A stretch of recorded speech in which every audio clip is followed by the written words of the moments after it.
Hi friends, welcome back. The woman king. Last breath review చేసినప్పుడు చెప్పాను కదా, మన ఛానల్కి కమ్యూనిటీ గైడ్లైన్స్ స్ట్రైక్ పడిందని.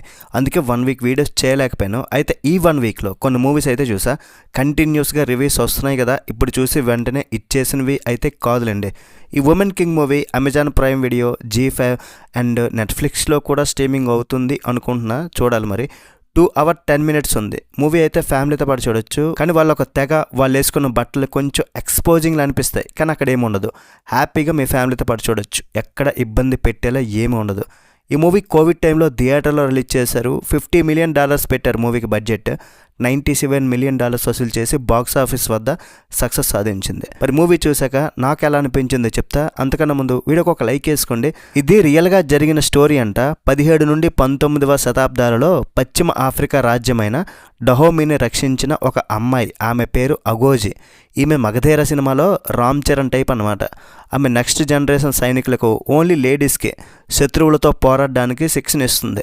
ఆమె స్టోరీ ఏంటి, అసలు ఈ హిస్టారికల్ సెటప్ అంతా ఏంటి అనేదే మూవీలో చూస్తారు. మరి మూవీ చూసాకైతే నాకు 1 time వాచబుల్, ఒకసారి అయితే చూడొచ్చు భయ్య. ఇట్స్ ఎ డీసెంట్ వాచ్ అనిపించింది. బాగానే ఉంది, కానీ మరీ ఎక్సలెంట్ అని చెప్పలేను. ఎందుకంటే నేను ఎక్కువగా ఈ మూవీలో యాక్షన్ ఎక్కువ ఎక్స్పెక్ట్ చేసా, కానీ తక్కువ ఉంది. ట్రైలర్లో ఎక్కువ యాక్షన్ చూపించారు, అంత యాక్షన్ మూవీలో లేదు. ఆ ట్రైలర్లో చూపించిందే ఉంది. ఈ హాలీవుడ్ ట్రైలర్స్ కూడా అప్పుడప్పుడు మనల్ని తప్పుదారి పట్టిస్తుంటాయి. ఫస్ట్ మూవీ స్టార్టింగ్లోనే ఒక యాక్షన్ సీన్ వచ్చింది, చిన్నది. అది అయిపోయాక మళ్ళీ 45 minutesలో ఒక యాక్షన్ సీన్ పెట్టారు.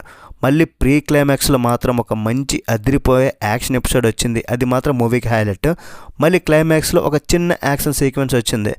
అవన్నీ ఉన్నాయి, అంతే. అవి బాగున్నాయి. మూవీ ఎక్కువగా డ్రామా మీద ఫోకస్ చేశారు.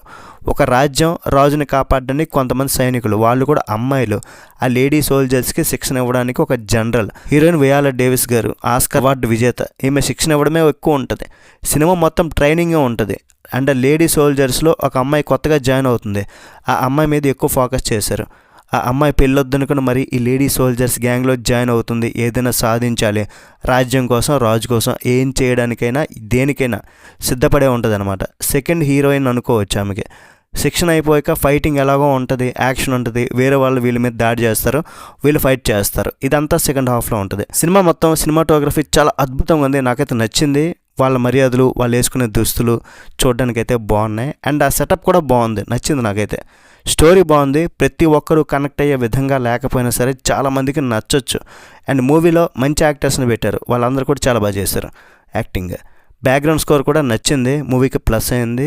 ఓవరాల్ ఈ సినిమా చూడడానికి బాగానే ఉంది, బట్ ఏదో కొంచెం లైట్గా మిస్ అయింది అని ఒక ఫీలింగ్ కూడా అట్ ద సేమ్ టైం నాకైతే అనిపించింది. ఓవరాల్ ఈ సినిమాకి నేను ఇచ్చే రేటింగ్ ఎంతంటే 3/5. That's it guys. వీలైతే ఒక like, share, subscribe. Next video మళ్ళీ కలుద్దాం. బై బాయ్ అండ్ జై హింద్.